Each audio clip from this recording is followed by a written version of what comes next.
Since 1947, the World Affairs Council has become the preeminent global stage for world leaders and the public to inform, engage, and debate the most important issues of our time. It's your world. Get to know it.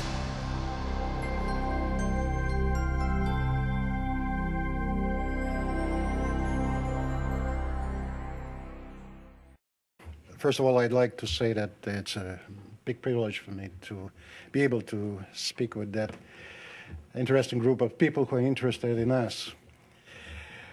We certainly live in a very interesting time, including in our bilateral relations, that have seen ups and downs even after the end of the Cold War. And when I arrived to this country, I would say that most probably it was the lowest point in our relations after the end of the Cold War. It was September 2008, less than 1 month after the events in Southeast Asia, where the United States proved to be judging us mostly instinctively and judging instinctively, I think, in a way that was less than friendly.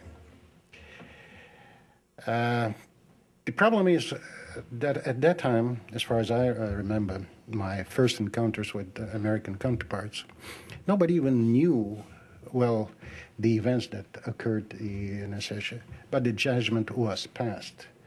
The judgment was that Russia was in the business of toppling a regime it didn't like, that we started the war, and as a result of it, almost all the lines of serious communications, except for diplomatic ties, were severed.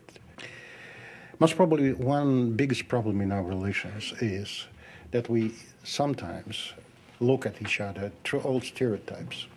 One of my American colleagues called it correctly, I think, that we still live with some type of after a Cold War hangover. That is correct a judgment. And that means we are yet to go a long way in order to build real trust that would help us to see to it that relations are solid and stable. And I think there are all reasons to do so. First and foremost, I think, and we are absolutely sure about it, there is no ground, no basis for resurrection of the Cold War.